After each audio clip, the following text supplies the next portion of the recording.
नमस्कार दोस्तों। प्रजापति दक्ष की पुत्री और पितृदेवताओं की पत्नी देवी स्वधा हैं, जिनकी पूजा उपासना एवं स्तुति करने से हमारी समस्त मनोकामनाएं पूर्ण होती हैं और हम पर पितृदेवता भी प्रसन्न होते हैं। तो आइए इस वीडियो में हम और आप सभी मिलकर के बड़ी ही श्रद्धापूर्वक देवी स्वधा की स्तुति करते हैं, जिसका उल्लेख स्वयं ब्रह्मा जी ने ब्रह्मवैवर्त पुराण में किया है। तो चलिए शुरू करते हैं। श्री स्वधा स्तोत्रम। ब्रह्मोवाच स्वधोच्चारण मात्रेण तीर्थस्नायी भवेन्नरः मुच्यते सर्वपापेभ्यो वाजपेयफलं लभेत्।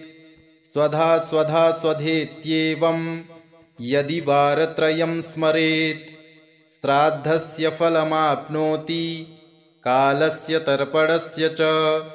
श्राद्धकाले स्वधा स्तोत्रं यः शृणोति समाहितः लभेत् श्राद्धशतानां च पुण्यमेव न संशयः। स्वधा स्वधा स्वधेत्येवं त्रिसन्ध्यं यः पठेन्नरः प्रियां विनीतां स लभेत् साध्वीं पुत्रं गुणान्वितं। पितॄणां प्राणतुल्या त्वं द्विजजीवनरूपिणी श्राद्धाधिष्ठात्री देवी च श्राद्धादीनां फलप्रदा। बहिर्गच्छ मन्मनसः पितॄणां तुष्टिहेतवे सम्प्रीतये द्विजातीनां गृहिणां वृद्धिहेतवे। नित्या त्वं नित्यस्वरूपासि गुणरूपासि सुव्रते आविर्भावस्तिरो भावः सृष्टौ च प्रलये तव। ॐ स्वस्तिश्च नमः स्वाहा।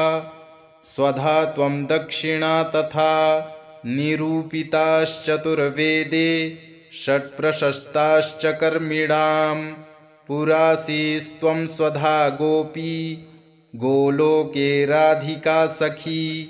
धृतोरसि स्वधात्मानं कृतं तेन स्वधा स्मृता।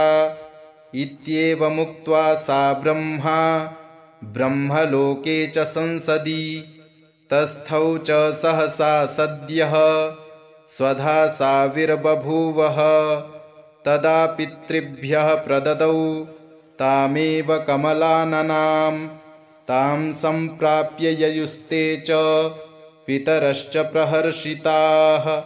स्वधा स्तोत्रमिदं पुण्यं यः शृणोति समाहितः सस्नातः सर्वतीर्थेषु वेदपाठफलं लभेत्। इति श्रीब्रह्मवैवर्तमहापुराणे प्रकृतिखण्डे ब्रह्माकृतं स्वधा स्तोत्रं सम्पूर्णम्।